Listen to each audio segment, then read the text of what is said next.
Olá, sejam todos bem-vindos ao 3,5, o podcast para quem gosta de carros da Fiat. O meu nome é Jacó Paz, eu sou editor de livros e oficialmente fanboy da Fiat. Por aqui vamos conversar semana sim, semana não, sobre as novidades da marca, dicas de manutenção, segredos, histórias, além da cultura do carro italiano, na qual estão inseridos os modelos da Fiat, mas também de suas outras marcas. No programa de hoje, vamos falar do Fiat Cinquecento-X, o único SUV da Fiat existente em todo o mundo atualmente. A sua vinda ao Brasil já foi muito cogitada, mas a verdade é que o máximo que tivemos foi uma participação especial no Salão do Automóvel de São Paulo em 2018. Eu já andei no carro e conto como é esse crossover italiano com um quê de Renegade e discuto por que a Fiat errou ao não trazê-lo para o Brasil, uma estratégia que respinga na Jeep e na falta de competitividade da marca italiana no segmento que mais cresce em vendas no mundo até hoje. E com o fim da era Giovanni Agnelli, damos uma pausa na história da Fiat para fazer um react especial em comemoração aos 110 anos da história da Alfa Romeo. Vamos lá?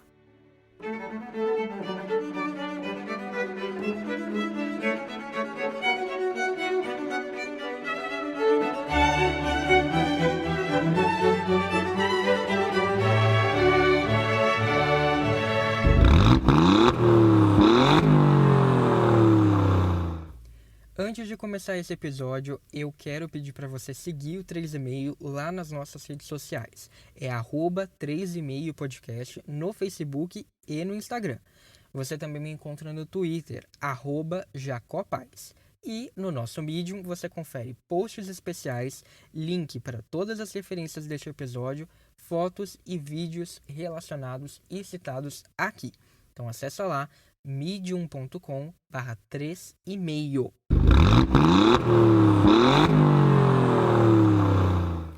Eu recebi alguns comentários sobre o último episódio lá nos grupos do Facebook. Vou ler alguns deles aqui.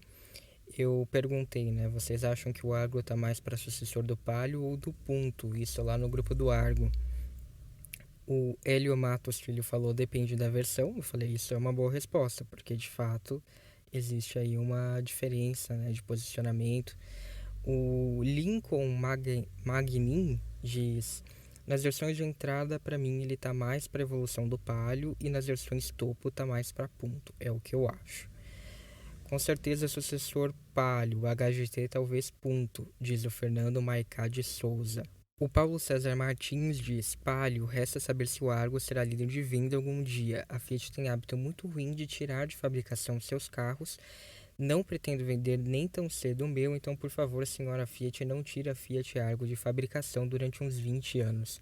Eu até respondi para ele lá no grupo, né, que é curioso ele ter falado isso, porque lá na Europa já está confirmado que a Fiat vai voltar ao segmento B, e isso vai ser um problemaço para a Fiat aqui do Brasil, né? Ainda não se sabe se o nome desse carro lá fora vai ser Novo Punto, mas é como as pessoas estão chamando, né? E vamos ver, eu estou ansioso para saber como vão resolver isso aqui no Brasil. Isso, claro, se esses dois sets forem unificados ou se a gente continuar com o Argo separado. Vamos ver. O Aldo Flyton, ele disse uma coisa que eu achei muito interessante, eu até questionei ele, né? Ele disse assim, eu tive um Palio e o Punto. E digo com certeza que ficou no lugar do Punto, que o Argo ficou no lugar do Punto. E eu perguntei, né, por que isso seria por conta do tamanho, né? Porque ele foi tão enfático.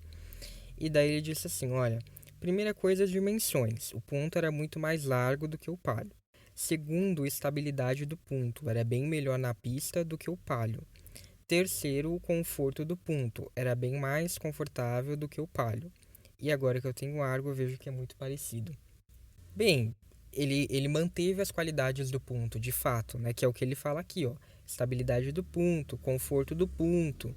Exatamente, é tudo do Punto. Então, do ponto de vista, né, partindo do Punto, não teve avanços significativos. Lógico, teve modernizações que são necessárias por conta das mudanças no mercado, mas nada muito substancial. Então, de fato, o Argo ele trouxe o nível de qualidade do Punto, que era do Punto, para o Palio. Por isso que eu considero que ele é uma evolução do Palio e não do Punto.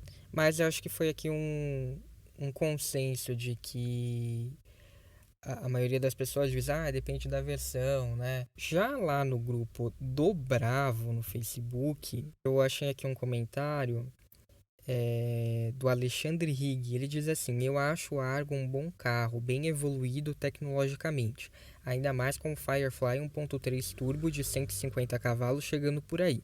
Não terei, pois não tem teto solar, item que não abro mão. Eu falei, olha, eu também acho, e o que eu estou dizendo aqui, o que eu disse no episódio, eu acho que o Argo realmente é um carro muito bom, ele evoluiu bastante, ele é bom em diversos aspectos, né? Disso não há dúvidas. O que não dá é pra gente querer dizer que ele é algo que ele não é, né? Acho que aí é que se encontra o problema. E só uma correção, o Alexandre diz aqui no comentário que o Argo com motor 1.3 turbo.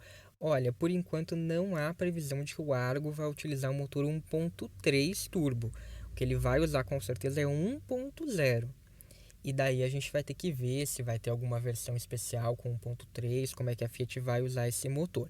Sem contar que também ainda não está confirmada a potência, né, de 150 cavalos. Lá na Europa, o motor turbo existe com 3 potências na versão 1.3, fora os utilizados nas versões híbridas, que daí contam com mais potências extras. Então, assim, ainda não está confirmado qual vai ser o número para o Brasil, nem se aqui no Brasil a gente vai ter mais de uma versão desse motor. Vamos ver.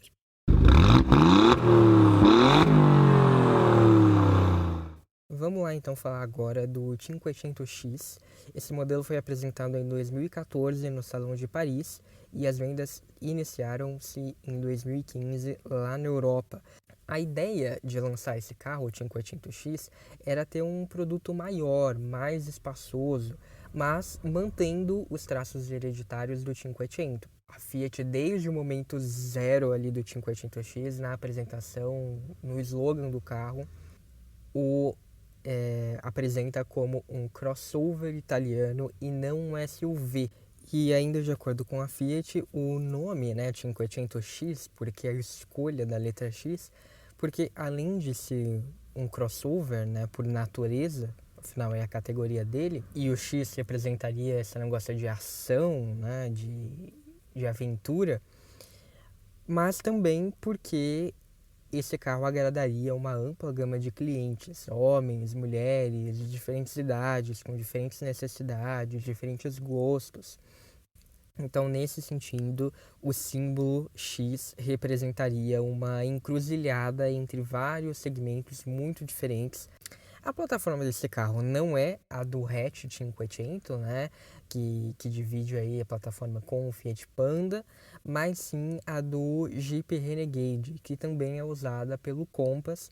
Essa plataforma é derivada do Alfa Romeo Giulietta e também pode ser vista com algumas mudanças no Fiat Tipo, que foi o assunto do nosso terceiro episódio.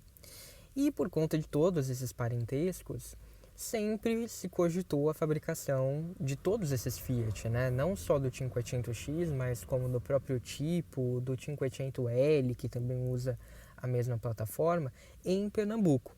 Mas a verdade é que o único Fiat que sai de lá mesmo é a Toro. Se por um lado ele não é o 500 propriamente dito, por conta da plataforma, por outro ele não se resume a ser um primo pobre do Renegade ou um 500 anabolizado. Eu acho que ele tem personalidade e méritos próprios. Eu andei nele em 2015, eu passei um dia com o 500X lá em Portugal. Ele tinha acabado de ser lançado, foi em 2015, né? Além disso, neste ano, em 2020, eu fiz um breve test drive no Chile com a versão atualizada, né? Que ele passou por um facelift. Vou dar mais detalhes mais pra frente. Então, eu andei no 500X nessas duas ocasiões. E com isso eu posso dizer que ele é um dos mais competentes carros da Fiat da atualidade. É sem dúvidas um dos melhores carros que a Fiat já fez na história, provavelmente.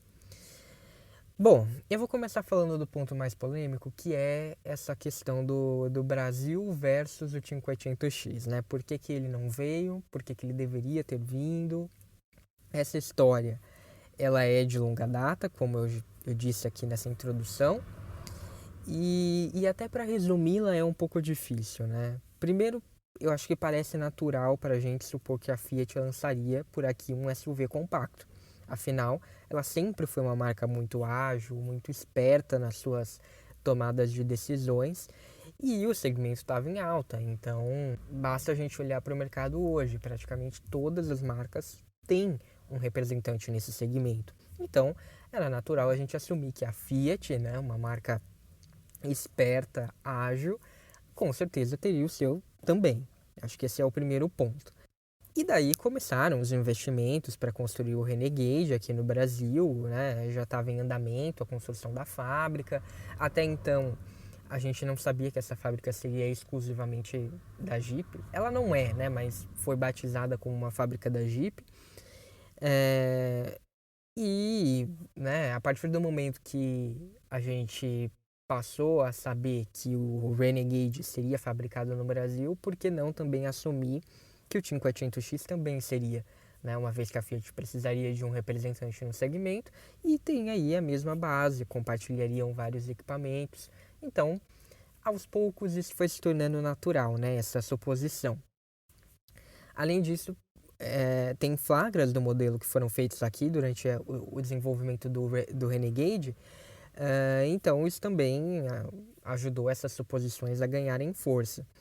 Porém, quanto mais a Fiat fazia alarde sobre o carro lá na Europa, mais quieta a Fiat aqui do Brasil ficava, né? Nenhuma palavra se falava, até que aos poucos a própria Fiat começou a falar que esse carro não seria vendido no Brasil e ficou clara essa estratégia de focar na Jeep no nosso mercado. Uma ordem que partiu de cima, tá, gente? Isso não foi uma decisão tomada aqui no Brasil, mas sim lá do alto escalão da FCA. Entenda-se provavelmente o Sergio Marchionne, que pensou nessa estratégia de realmente focar todos os esforços na Jeep, em construir esse nome como uma marca sinônimo de SUV no Brasil. É inegável que essa estratégia deu certo, né? Se você for pensar, a Jeep é líder de venda de SUVs no Brasil, ela conseguiu esse título muito antes de ter uma ascensão global em vendas de SUV.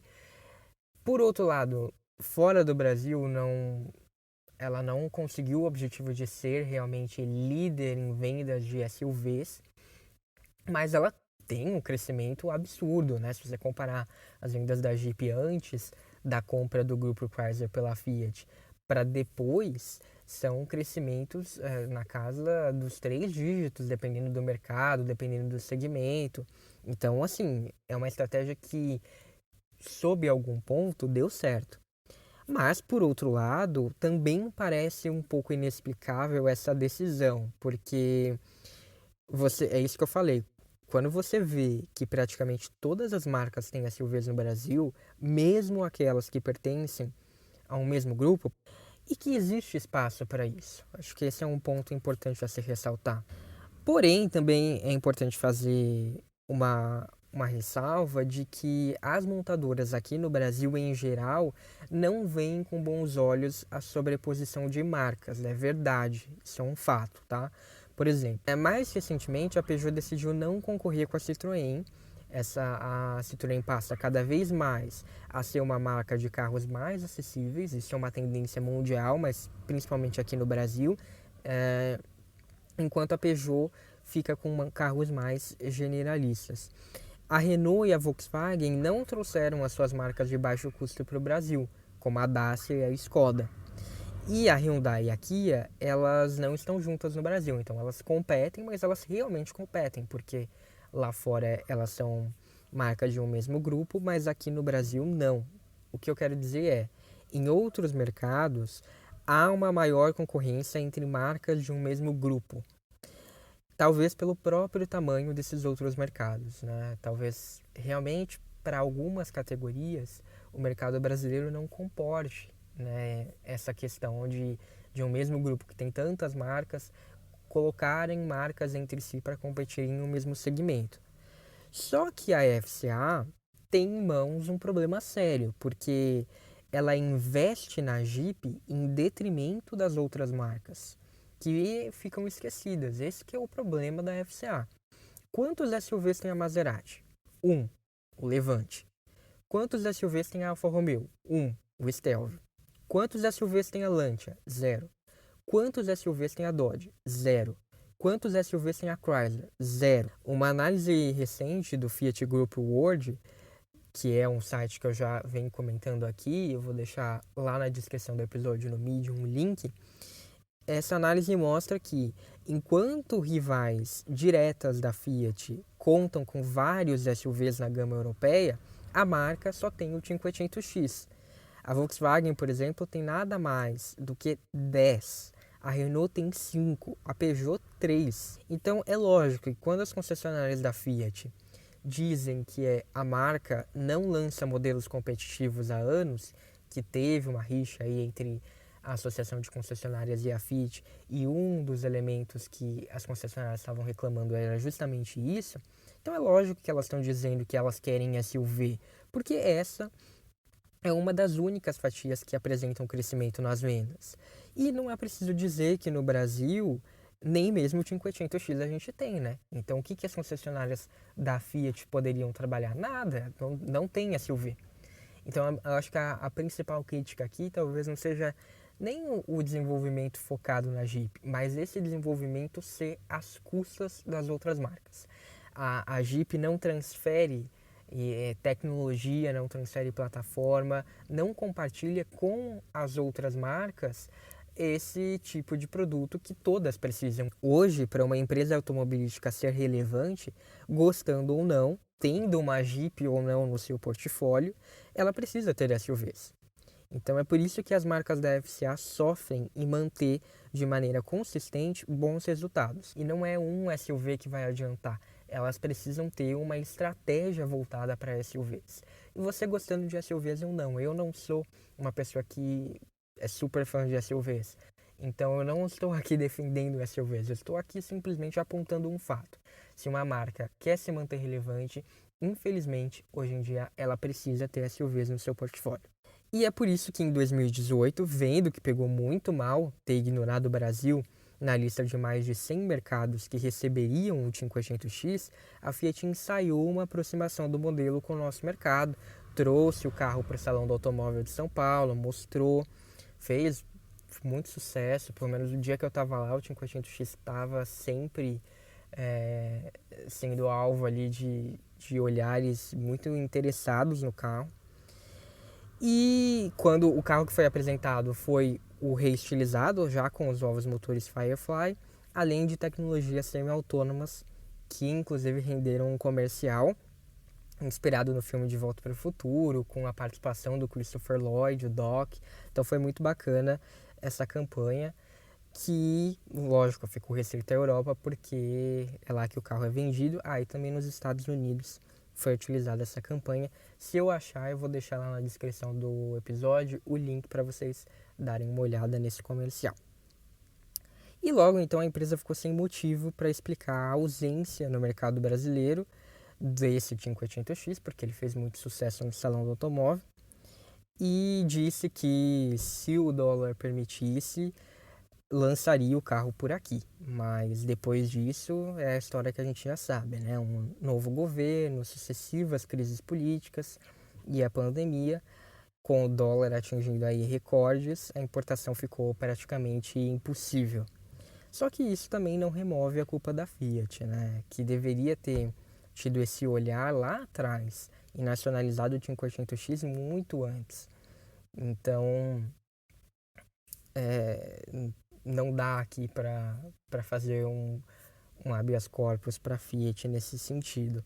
Para mim, eles previram errado o tamanho do mercado de SUVs no Brasil e apostaram aí que só teria espaço para Jeep, só que perderam muito terreno com a marca Fiat, né? Sem representantes nesse segmento.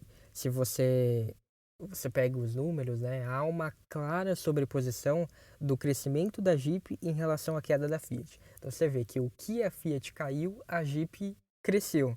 Então, no final, como você conta como FCA, que é o que eles fazem, não tem tanto impacto, tanta diferença, né? Você tira de um para colocar no outro. Porém, a pergunta que eu acho que deve ser feita aqui é: esse crescimento da Jeep precisava ser totalmente às custas da perda de tração da Fiat? Porque eu acho que existiria espaço para você crescer a Jeep sem perder essas vendas da Fiat, por conta de a Jeep ser focada em SUVs e essa demanda de SUVs ser muito grande. Então eu acho que não precisava ter havido tanto esse desgaste da marca Fiat. E isso vale para o mundo todo, né? Mesmo na Itália, que os dois maiores mercados da Fiat no mundo são inegavelmente a Itália e o Brasil. Durante muito tempo foi a Itália, durante muito tempo foi o Brasil e hoje em dia eles se alternam, dependendo aí do ano, da situação política. Atualmente o Brasil voltou a ser o maior mercado da marca Fiat no mundo, mas esses dois mercados eles têm essa similaridade. A Fiat ultimamente tem produtos muito defasados, perde market share e é incrível, o que ela perde de market share, a Jeep ganha. Então é muito absurdo assim, o gráfico, quando você coloca no gráfico, é notável isso. Bem, então vamos falar do carro, né, das qualidades do 500X em um primeiro ponto. A versão que eu dirigi em Portugal em 2015 foi a Popstar. É uma versão intermediária equipada com motor 1.6 multijet turbo diesel. Esse motor rendia 120 cavalos. Hoje, a gama do 500X, que como eu disse já passou pela sua reestilização de meia-vida em 2018, não conta com esse motor mais, e sim com opções bem mais modernas. O carro foi responsável por estrear os novos motores Turbo Firefly lá na Europa, tanto 1.0 quanto 1.3. E foi com o primeiro deles, né, 1.0, que eu fiz um test drive no Chile neste ano, mas foi um test drive bem mais rápido do que o que eu fiz lá em Portugal, foi só uma voltinha mesmo. O motor a diesel, que foi o que eu pude de fato avaliar bem, respondia muito bem à proposta do carro naquela época, não deixou passar uma impressão de que faltava desempenho, mas também não sobrava mais nada que desse uma pegada esportiva.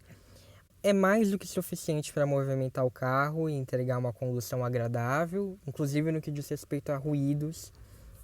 Era um motor que eu me lembro muito silencioso, você só escutava e também sentia o ronco, né, típico dos motores a diesel em arrancadas, mas ainda assim de forma muito contida, com um isolamento acústico muito bom e com um grande destaque para a eficiência energética. O 500X foi incrivelmente econômico durante o dia que eu passei com ele.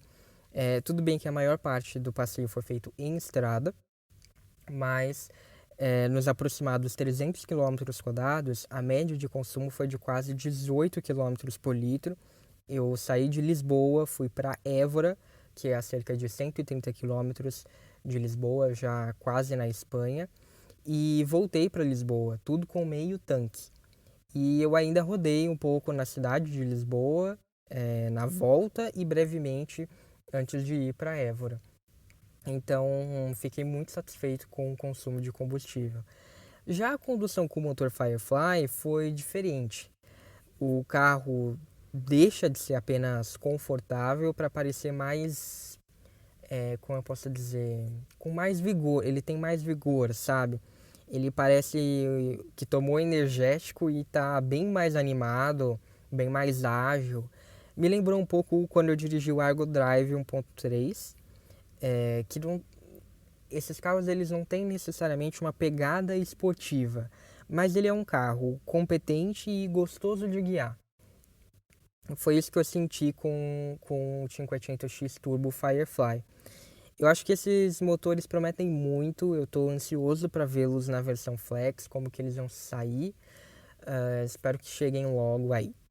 Outra grande diferença entre os dois carros que eu dirigi reside na conectividade. O carro que eu avaliei em Portugal, que na época era recém-lançado, tinha o sistema Uconnect de terceira geração com GPS da TomTom e tela de 5 polegadas. E também tinha aquela telinha, né, de 3,5 polegadas de LCD no meio dos instrumentos, que na época era muito semelhante a que tinha acabado de ser lançada no novo Uno no Brasil. Já o carro do Chile, ele mantém essa telinha, o que eu acho esquisito é que o 500X não tem aquela tela maior entre os mostradores de 7 polegadas. A única opção que tem é essa de 3,5. E esse carro pós-facelift conta com o Uconnect de 7 polegadas, a quarta geração do Uconnect, que é a mesma que a gente vê hoje no Argo e no Cronos. O primeiro contato que eu tive com o 500X não poderia ter sido mais positivo, a meu ver. Se por um lado você espera encontrar um carro estiloso e muito bem definido em termos estéticos, porque a gente está falando de um carro que tem a grife 500, por outro, uma coisa que eu não estava esperando é que esse mesmo carro, e aqui o parentesco com hatch também é parâmetro, tenha tamanha robustez. Ele passa, né, o design do carro passa essa sensação de ser muito robusto. O que é o que eu falo, não, se você pensa no 500 hatch, não é exatamente a primeira coisa que vem à mente. Eu acho que a Fiat conseguiu no SUV, no crossover, desenhar um carro muito bonito, muito elegante, muito estiloso, que são características relacionadas ao hatch, mas também muito parrudo, que é algo que eu não estava esperando. O carro, quando você vê ele de perto assim, ele realmente parece um carro bombado, né? Mas bombado e harmonioso, né? É interessante ver isso, que funciona muito bem e que tem tudo a ver com a proposta aventureira do segmento. Eu acho que assim, as chances disso, de pegar o 500, as linhas tradicionais dele, para desenvolver um crossover, poderia resultar em algo horrível, né? Algo muito desarmônico. E ele era o quarto 500 quando ele foi lançado, né? Então, querendo ou não, você já tinha uma fórmula aí bastante explorada pela Fiat. Mas eu acho que é aquilo que eu falei, ele é um carro que tem a sua dose de originalidade, de personalidade. A inspiração funciona, mas também funciona como um SUV interessante em termos de design. Eu acho que é sempre possível encontrar quem diga que o 500X é a versão feminina do Jeep Renegade. Eu acho que isso é uma extrema bobagem. Acho que essa questão de é carro para mulher, é um carro feminino, não é um carro para homens. Eu acho que isso já é uma grande besteira, é uma coisa muito inválida que acontece com o próprio 500 hatch, né? Muita gente diz que é carro de mulher. Aqui no caso do 500X, a versão Fiat, vamos assim dizer, do Renegade, ela tem uma pegada muito mais urbana. Até mesmo na versão Cross, que é mais aventureira.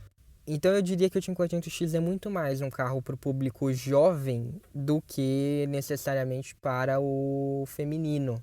E isso faz sentido, porque o 500X foi o primeiro carro que a Fiat fez já considerando o público americano.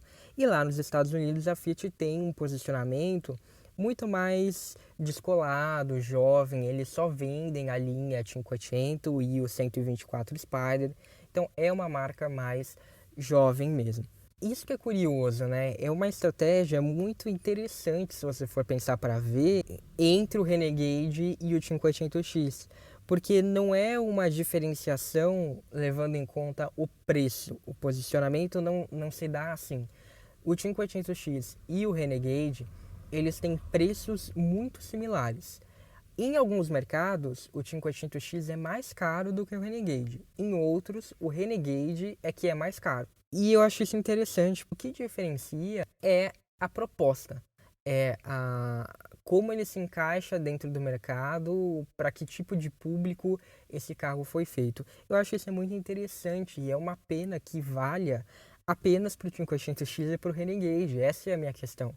Eu acho que isso poderia valer para mais carros, para mais SUVs da Fiat e da Jeep, você ter, e também das outras marcas. Isso traria, em termos de monetização, uma vantagem muito grande para a FCA. E são marcas que têm personalidade o suficiente para fazer isso acontecer e dar certo. Uma prova é justamente o 500X e o Renegade.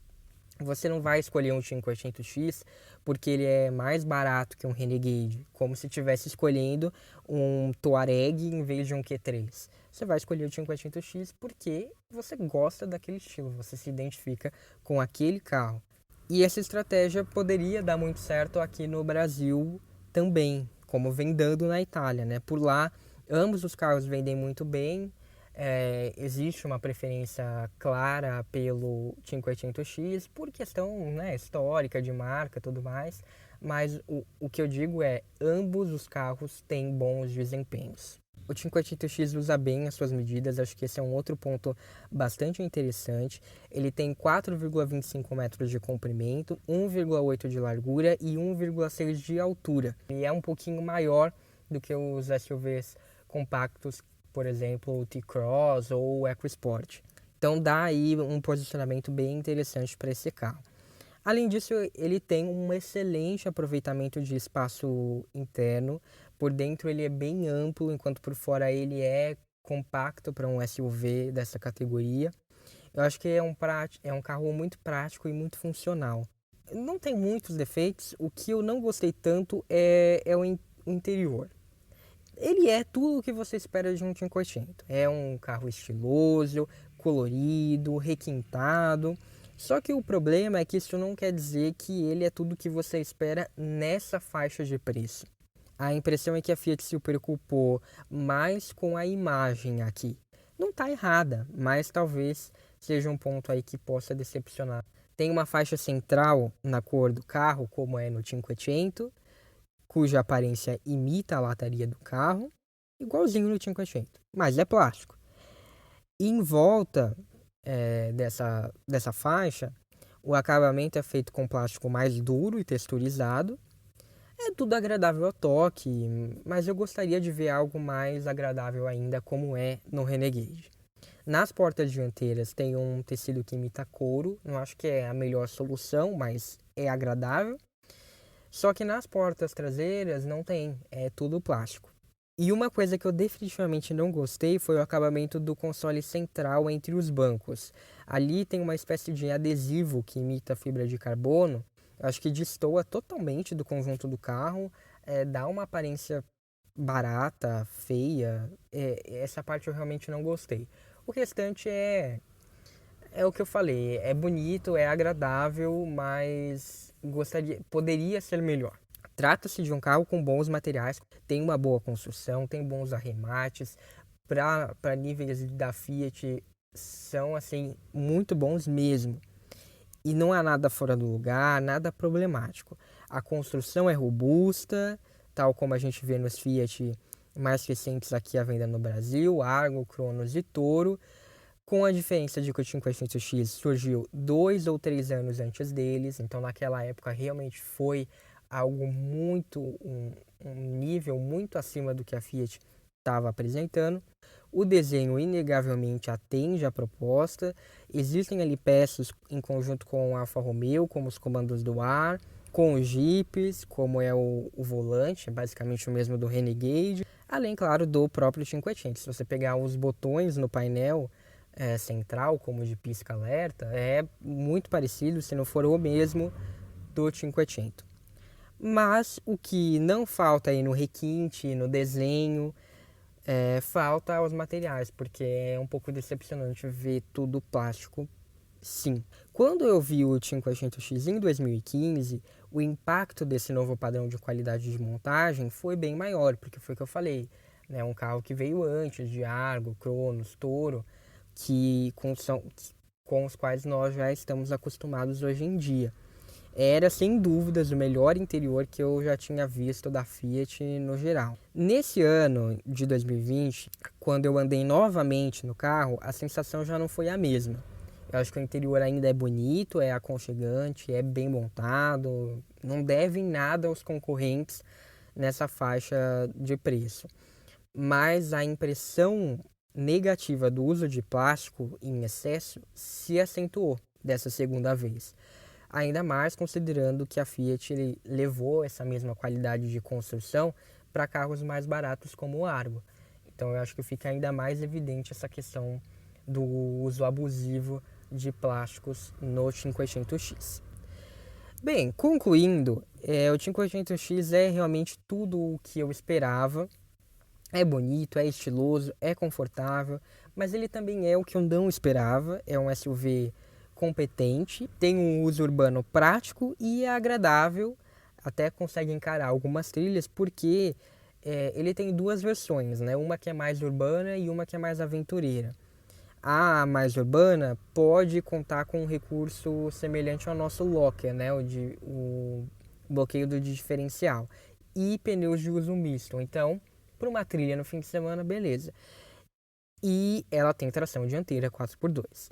A versão Cross, ela tem até tração 4x4 integral, e tem uma suspensão ainda mais elevada. Então, quando eu digo que ele é competente, é por isso, porque se você realmente precisa de um SUV, ele é interessante, sim. Ele tem uma certa capacidade, afinal de contas, ele tem aí, né, coisas em comum, ele é parente de um Jeep. Então, também não é só um SUV de shopping, vamos assim dizer. E lógico, tá longe de ter a capacidade de um Renegade, de um Renegade Trailhawk principalmente. Mas o que eu digo é que para um SUV urbano ele dá um passinho além bem considerável. Então ele continua sendo melhor do que qualquer outro Fiat. Se é para ter um Fiat que se iguala a ele, seria a Toro. Mas ainda assim eu acho que o 500X está um pouquinho acima dela. Então é um carro modelo da marca, sem a menor sombra de dúvidas, é um carro muito interessante, não apenas por suas qualidades, mas também porque ele transmite o DNA da Fiat em sua plenitude. E eu acho que isso é ainda mais do que a Toro. Então, eu não sei, a resposta da montadora ao EcoSport, da Fiat para o EcoSport, não é o Renegade, como os executivos da FCA disseram no lançamento do Jeep. É o 500X. Ou pelo menos deveria ser, né? Para mim é exatamente essa a leitura do segmento que eu espero de um carro da Fiat. É bastante decepcionante ver que ele não veio para o Brasil, porque ele é esse carro ótimo, esse carro interessante e esse carro que é um puro Fiat, que a gente não vai ter por aqui. Esse é o maior pecado da Fiat, não oferecer essa referência dentro da gama dela para os brasileiros, sendo que nós somos o mercado mais importante dela no mundo. Por mais que ela esteja se sacrificando em detrimento da Jeep, é algo muito questionável depois de a gente ter literalmente sustentado a marca por tanto tempo.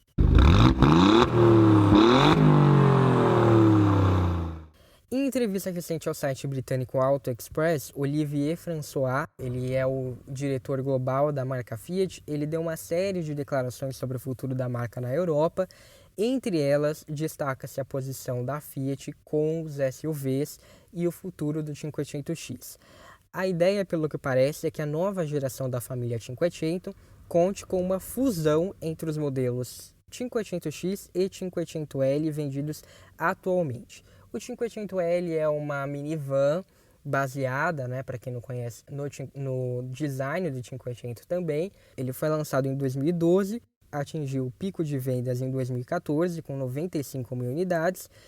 Hoje ele vende cerca de 36 mil unidades por ano e já está ali no seu fim de ciclo de vida. O 500X, que foi lançado em 2015, deveria ganhar uma nova geração entre 2020 e 2021 e ele vende aí, né, razoavelmente melhor entre 75 e 105 mil unidades por ano na Europa, o que é considerado um bom número para a Fiat. Segundo o François, o 500L tem uma boa base para se tornar um carro elétrico, além de ser muito prático, mas ele não conta com um apelo mais forte por ser uma minivan familiar. Já o 500X é o que as pessoas querem, é o que está na moda, segundo ele. Né? Abre aspas, ele diz o seguinte: precisamos pensar na próxima geração com uma abordagem que faça sentido para o consumidor de uma versão elétrica, com um corpo que é, obviamente, mais relevante e que esteja na moda. Pensamos que talvez uma mistura do X e do L seja o caminho a se seguir, no fim das contas. Mas não é para o futuro próximo. E quando eu digo próximo, quero dizer que não será até o final deste ano com certeza. Logo, eu acho que a gente pode esperar por um novo membro da família Cinquecento, revisto, atualizado, feito com a mesma plataforma do hatch, ou seja, elétrico, e que seja um crossover, com estilo de 500X e espaço e praticidade de 500L. Eu acho que o que o François tentou aí dizer foi mais ou menos isso, mas provavelmente não é provável que seja nem para 2021, deve ser lá para 2022. Ele também comentou, mais uma vez, o futuro da família tipo, deixando claro que pensa sim num SUV mais racional e mais familiar para competir com Hyundai, Kia e Skoda. O diretor disse que o tipo é um bom carro familiar que faz sucesso, mas que está num corpo que deixa de ser relevante aos poucos. Abre aspas. Claramente, a próxima geração do tipo deve migrar para um espaço mais relevante que é dos SUVs. Então você pode provavelmente esperar por uma linha de produtos tipo. Pode ser além do tipo, acima do tipo ou em vez do tipo. O transporte familiar deve provavelmente seguir mais no estilo corporal do Nissan Qashqai. Fecha aspas.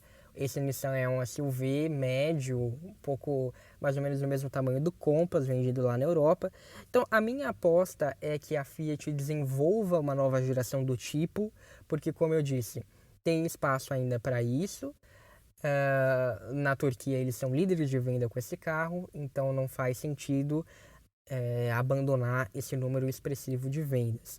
A minha aposta é que será feito sim uma nova geração, não sei se na carroceria hatch, perua e sedã como é atualmente, mas pelo menos uma dessas variações é provável que exista e que a Fiat aproveita aí a plataforma e esse desenvolvimento da família tipo para criar também um SUV médio, compacto, do tamanho mais ou menos do Compass, para atingir esse público mais racional. E a gente vê também que é uma diferença para os SUVs que estão previstos no Brasil, né? Os dois SUVs que vão ser lançados aqui provavelmente serão compactos, um tradicional e outro no estilo SUV coupé. Então, talvez possa ser que esse SUV da família tipo até chegue aqui no Brasil por ser maior.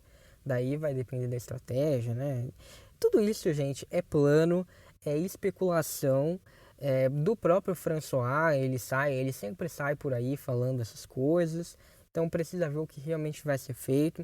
Até porque a Fiat pretende completar o processo de fusão com a PSA e isso com certeza vai ter impacto nos planos desses projetos, que só devem realmente ver a luz do dia lá por volta de 2022, quando essas plataformas estiverem integradas. Então, assim, por hora, eu acho que é tudo especulação mesmo.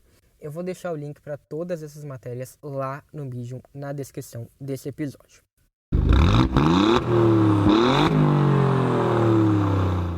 O react de hoje é um react de apreciação, em comemoração aos 110 anos da Alfa Romeo, que serão completados na próxima semana, no dia 24 de junho.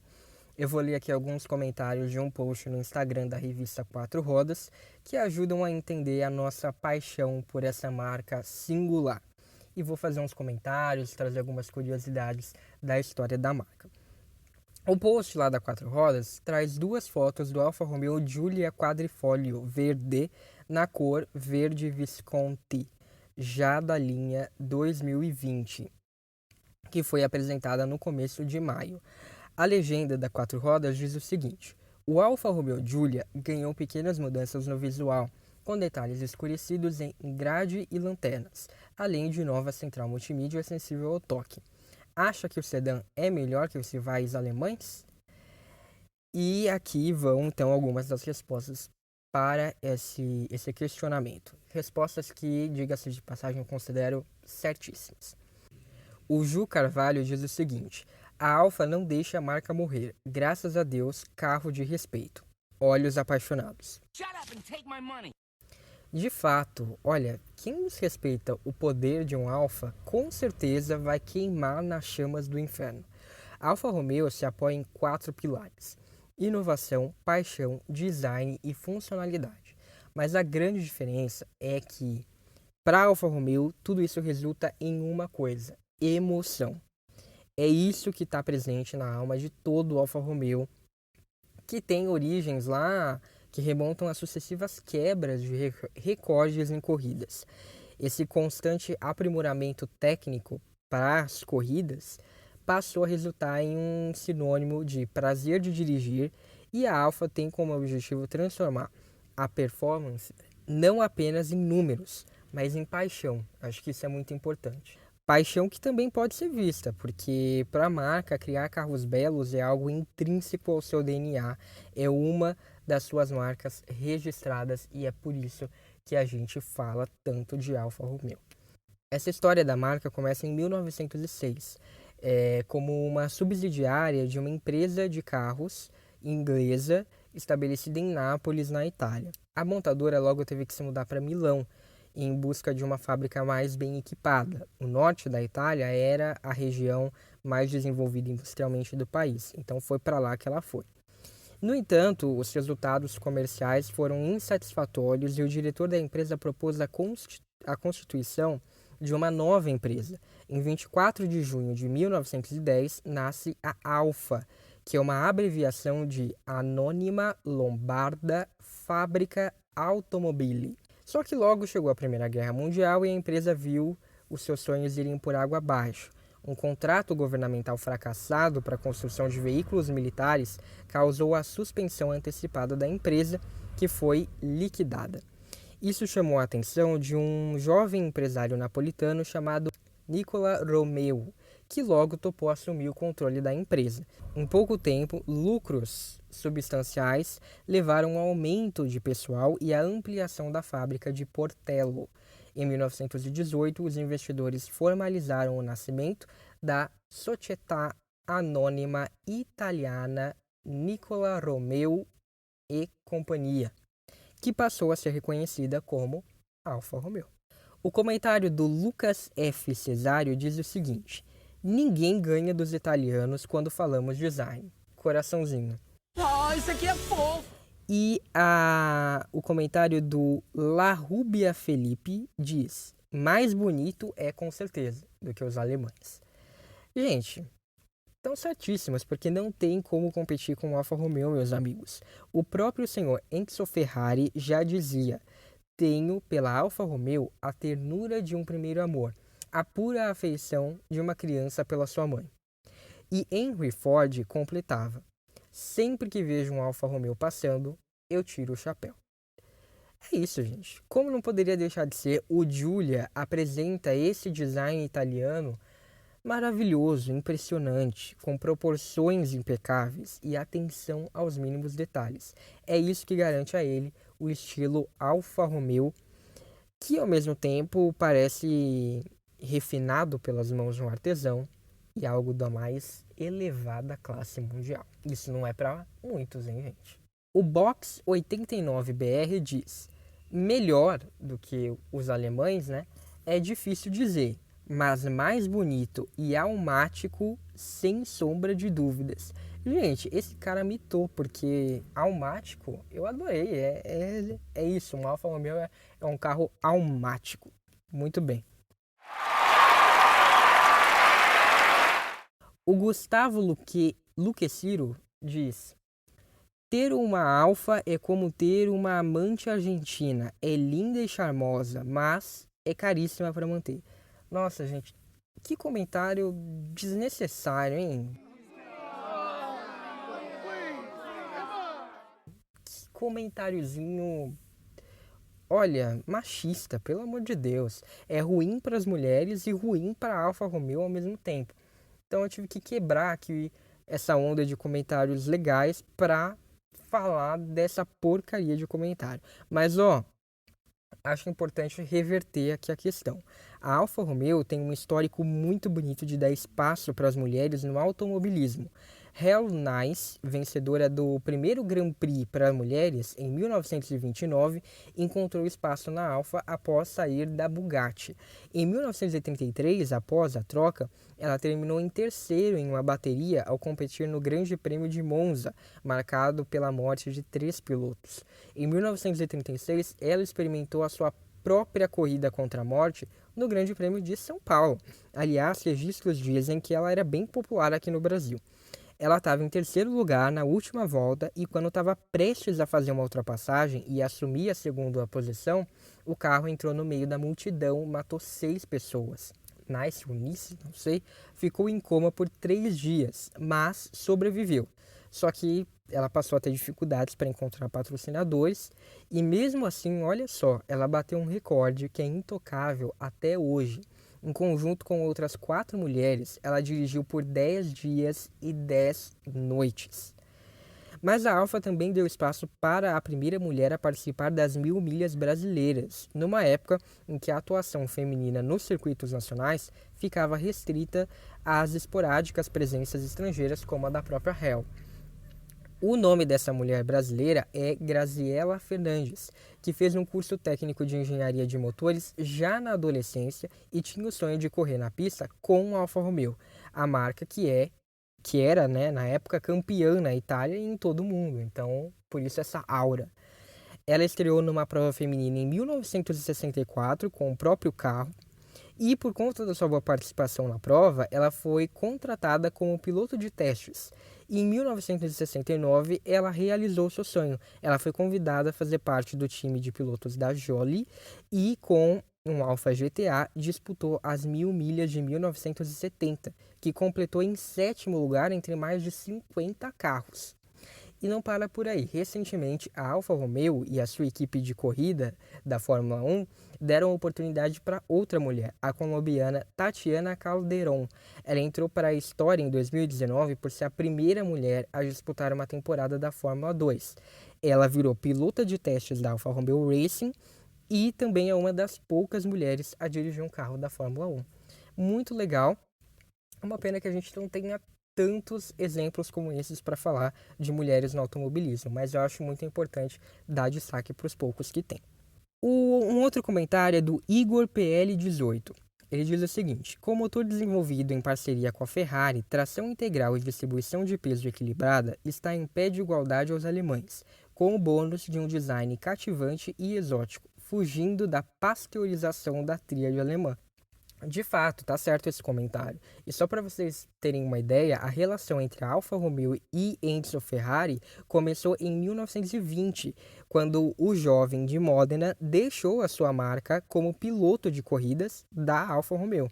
Alguns anos depois, ele se tornou um revendedor da marca e em 1929 ele fundou a Società Anonima Scuderia Ferrari, empresa com a qual passou a disputar em campeonatos de corrida utilizando carros da Alfa.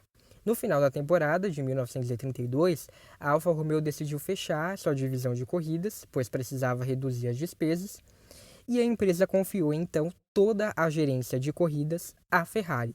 Em 1987, a Alfa Romeo comprou 80% das ações da escuderia de volta, dissolveu a empresa e transferiu seus equipamentos para sua fábrica em Milão, fundando um novo departamento de corridas, a Alfa Corse. Enzo Ferrari foi nomeado diretor, mas ele saiu em 1939 por conta da falta de autonomia. E quando ele saiu da Alfa Romeo, ele criou a sua própria empresa, a Ferrari. Em 2016, quando o Giulia foi lançado, tanto a Ferrari quanto a Alfa Romeo pertenciam à FCA. Hoje a Ferrari, apesar de ainda ter como maior acionista a família Agnelli, é independente. E foi anunciado naquela época que o motor utilizado pelo novo sedã da Alfa teria origem Ferrari. Trata-se de um motor V6 Twin Turbo de 505 cavalos de potência, derivado da Ferrari e por ela produzido, o que faz do Giulia o carro de produção mais potente da Alfa Romeo de todos os tempos. Graças ao uso de fibra de carbono e outros materiais ultraleves e de alta resistência, a desativação de cilindros, a quase perfeita distribuição equilibrada de peso de 50-50, o Giulia Quadrifoglio Verde vai de 0 a 100 em 3,8 segundos, o menor entre os seus concorrentes e um recorde em Nürburgring. Porém, a cooperação com a Ferrari foi muito além do motor. Todo o projeto do Giulia foi criado por um time derivado da equipe de Maranello, que tinha como objetivo construir o carro mais avançado da empresa e com isso colocá-la de volta na trilha do sucesso.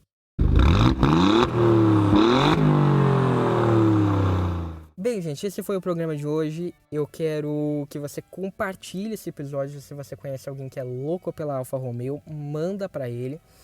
E também louco pela família Cinquecento. Afinal de contas, a gente falou de um grande membro da família Cinquecento, que é o Cinquecento-X. Quero agradecer você por ouvir até aqui e lembrá-lo que tem episódio novo toda terça sim, terça não.